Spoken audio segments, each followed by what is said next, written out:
سعودي. انا مش قلت لك الزمالك مش هياخد السنه دي بطوله وكبيره هيبقى مش هيخش المربع الذهبي. هو دلوقتي في المركز الكام الزمالك؟ خامس. لو شد المقاولين شويه وشد الاتحاد شويه وشد مين تاني؟ انت عندك فيوتشر وبيراميدز. انت لا، قصدك الفرق اللي تحت. اللي تحت انا ماليش دعوه باللي فوق بقى، اللي شرخ. هقول لك حالا دلوقتي اهو. عندك المقاولين والمصري وفاركو. يعني المقاولين كام بونت؟ المقاولين 32، المصري 28. المصري ماتشين بالظبط وهيعدي، وسموحه ماتشين بالظبط وهيعدي، وفاركو ماتشين بالظبط وهيعدي. طب والله وغزل المحله نفس الوضع برضه، واخد بالك؟ وغزل المحل يعني انت فاهم، يعني انت ممكن تلاقي الزمالك الثامن او التاسع، بس بشرط يقعد فيريرا يكمل لاخر الموسم. تفتكر ممكن يقعد؟ هيقعد. هو مين هيمشيه دلوقتي؟ هو في اجتماع بكره مجلس اداره، يعني هيناقش اسباب الهزيمه اللي حصلت امبارح. سيبك من الاونطه دي، المستشار موجود. محدش هياخد قرار غيره، يمشي او يقعد. فلما يرجع بقى بالسلامه يبقى ياخد قرار. دي حاجه.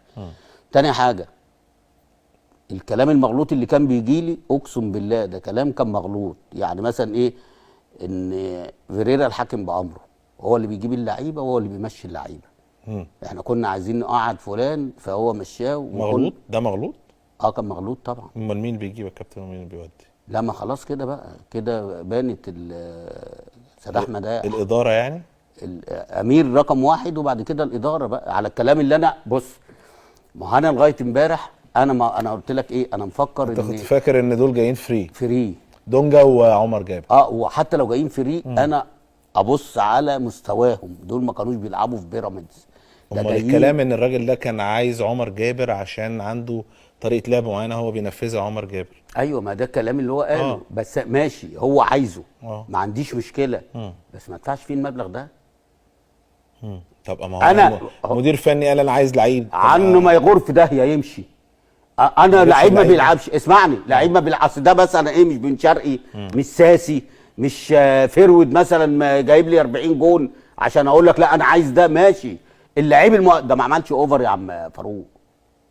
ده واخد بيقول لك مدفوع فيه 20 مليون، ما عملش اوفر حتى يعني يطفي نار جماهير الزمالك. هو دلوقتي انت جايبه، هو بيقول ان انا جايبه عشان هينفذ لي طريقه لعب اللي هو ايه؟ ان هيجي من ورا ويعمل كروس وحد يجيب جول. يعني ممكن يبقى حاجه تانية غير ما هو مش كروس بس، هو مش جايبه عشان كروس واحد، مش جايبه عشان يعني يرفع اوفر بس. جايبه عشان ايه؟ عشان كل الاجوان اللي تخش يرفع ايده بس في نادي الزمالك. ايه يا عم فاروق؟ لا، هو قال واخد بالك. تمام.